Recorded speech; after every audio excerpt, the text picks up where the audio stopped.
Hey everyone, welcome back. Today I am showing you exactly how to fix the failed to call the Gemini API error. In 2026, this is one of the most common hurdles whether you are building your own AI app or just trying to get a response on the web, so let's get right into the fixes.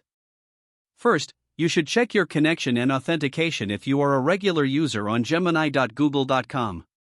This error often means the handshake between your browser and Google's servers was interrupted. Try switching between Wi-Fi and mobile data to see if your network is blocking the request.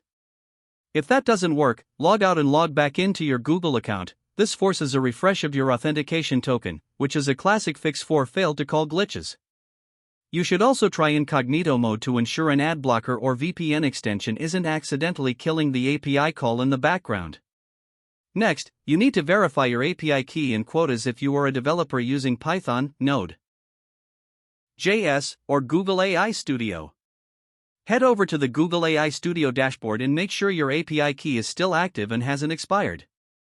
If you are using the free tier in 2026, keep an eye on your requests per minute, RPM. If you hit your limit, the API will throw this error immediately.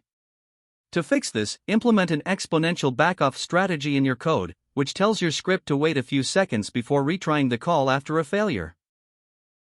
Then, you should double-check your server's geographic region.